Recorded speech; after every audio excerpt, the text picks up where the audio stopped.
Teman-teman, pernah kepikiran gak sih kenapa di sekolah kita ada tes kesemaptaan jasmani? Kayak lari 12 menit, push up, sit up, shuttle run, pokoknya yang bikin keringetan abis. Nah ternyata asal-usulnya itu keren banget loh. Dulu banget tes kesemaptaan itu muncul di dunia militer. Logikanya gini, kalau mau jadi tentara, polisi, atau penyelamat, badan harus fit dong. Bayangin kalau disuruh lari kejar musuh tapi ngos-ngosan di 100 meter, pertama akan repot.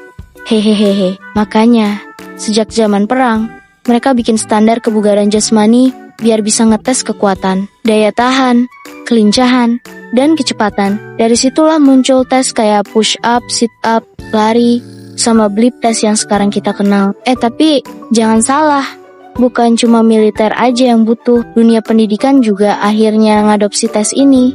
Tujuannya biar siswa-siswi kayak kita bisa tahu seberapa fit tubuh kita, dan tentu aja biar semangat olahraga makin terjaga. Jadi, kalau besok ada tes kesemaptaan, jangan mikir itu sekadar hukuman olahraga. Anggap aja kita lagi ikut tradisi panjang yang udah dipakai dari zaman tentara sampai sekarang.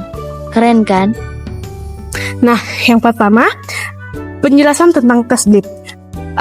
Teman-teman semua ada yang tahu nggak apa itu tes blip? Tes blip adalah tes kebugaran jasmani yang mengukur daya tahan kardiovaskular. Tes ini melibatkan berlari bolak-balik antara dua titik dengan jarak tertentu dengan kecepatan yang meningkat secara bertahap. Nah, yang ketiga, penjelasan tentang terkait dengan tes blip. Tes blip mengukur daya tahan kardiovaskular, yaitu kemampuan tubuh mengantar oksigen ke otot-otot yang bekerja. Skor terbaik adalah waktu yang dibutuhkan untuk menyelesaikan tes dengan kecepatan yang meningkat. Tes ini penting untuk dilatih dan diaplikasikan dalam kehidupan sehari-hari. Ready.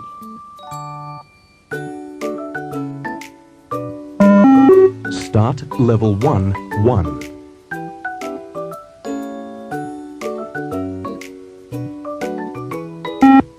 Level 1, 2.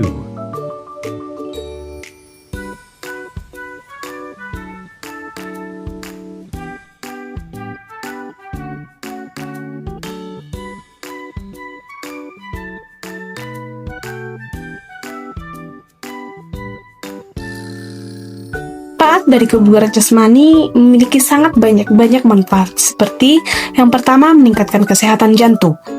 Yang selanjutnya, meningkatkan kekuatan otot, meningkatkan fleksibilitas, meningkatkan keseimbangan, meningkatkan kemampuan melakukan aktivitas sehari-hari, dan meningkatkan kesehatan mental. Komponen-komponen dalam kebugaran jasmani. Komponen kebugaran jasmani meliputi kekuatan, kecepatan, kelincahan, keseimbangan, daya tahan. Nah, yang terakhir, cara pelaksanaan tes blip.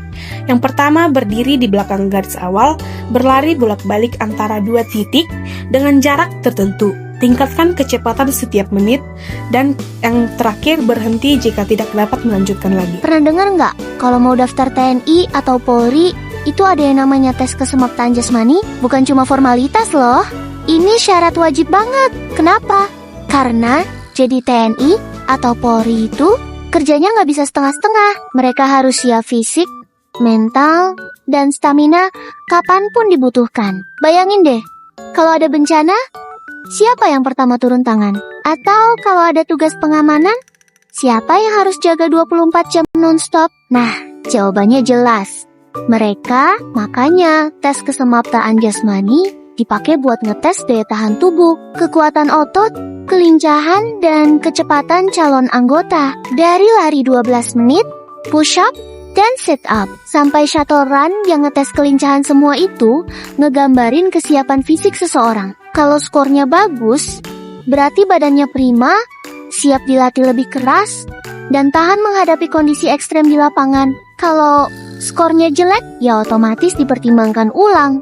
Karena di medan tugas nggak ada kata capek dulu deh. Jadi intinya, tes kesemaptaan itu bukan buat nyusahin, tapi buat ngejaga standar, supaya yang lolos benar-benar orang yang siap jadi garda terdepan negara. Setelah kita menyelesaikan materi mengenai blip test yang berfokus pada ketahanan jantung dan paru-paru saat berlari, sekarang kita akan beralih ke salah satu bentuk kesemaptaan dalam air, yaitu renang gaya punggung.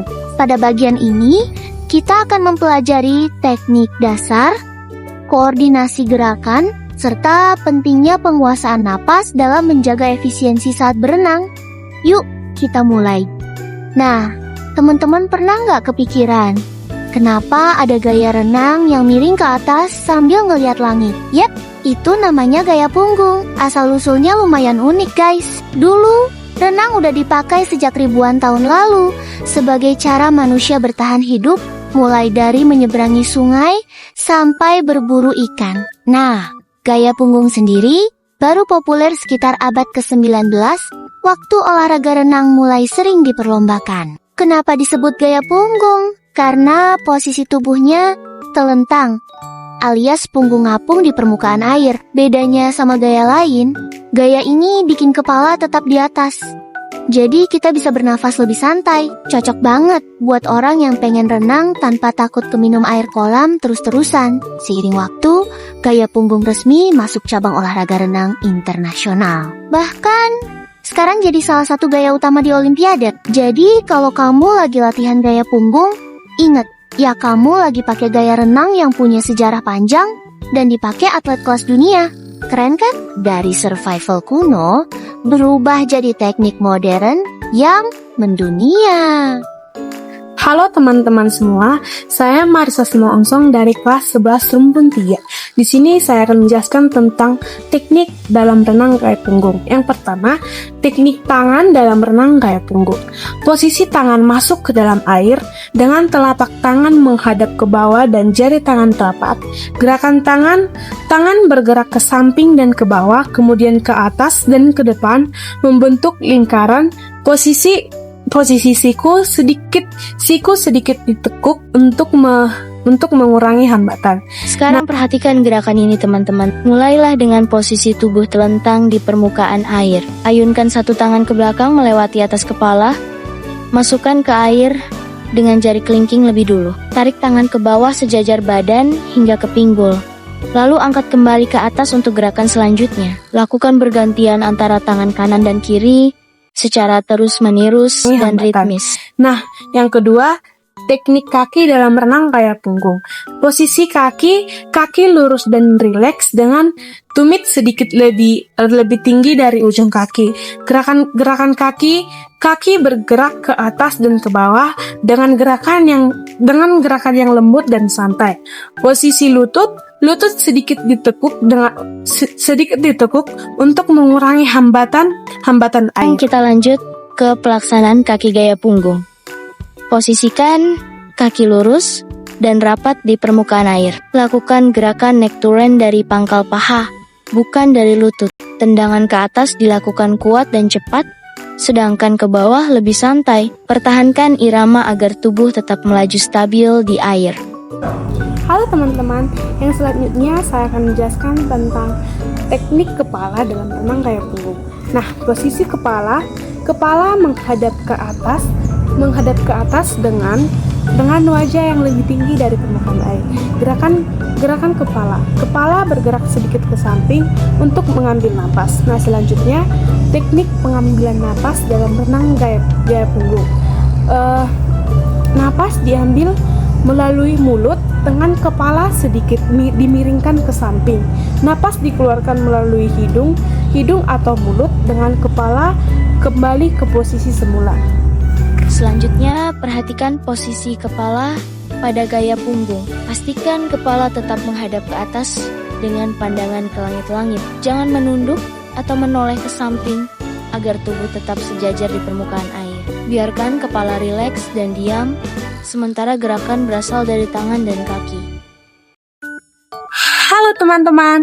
Nah, yang terakhir, teknik pelaksanaan yang benar dalam renang gaya punggung. Yang pertama, mulai dari posisi tubuh telungkup di permukaan air.